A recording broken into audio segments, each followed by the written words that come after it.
হরে কৃষ্ণ। সবাইকে নমস্কার। তো চলে এলাম আরেকটি নতুন ভিডিও নিয়ে।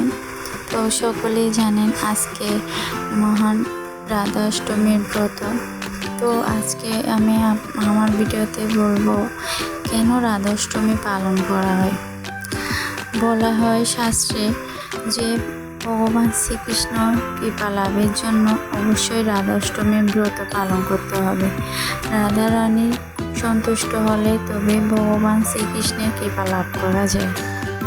তাই এই মহান ব্রতটি আমরা সবাই পালন করার চেষ্টা করব।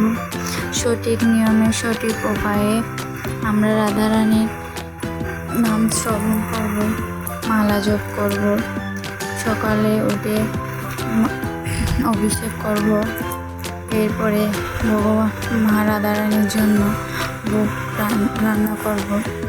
তো এটি ভাদ্র মাসে শুক্লপক্ষের তিথিতে এই ব্রতটি পালন করা হয়। ভিডিওটি ভালো লাগলে লাইক কমেন্ট শেয়ার করে দিন।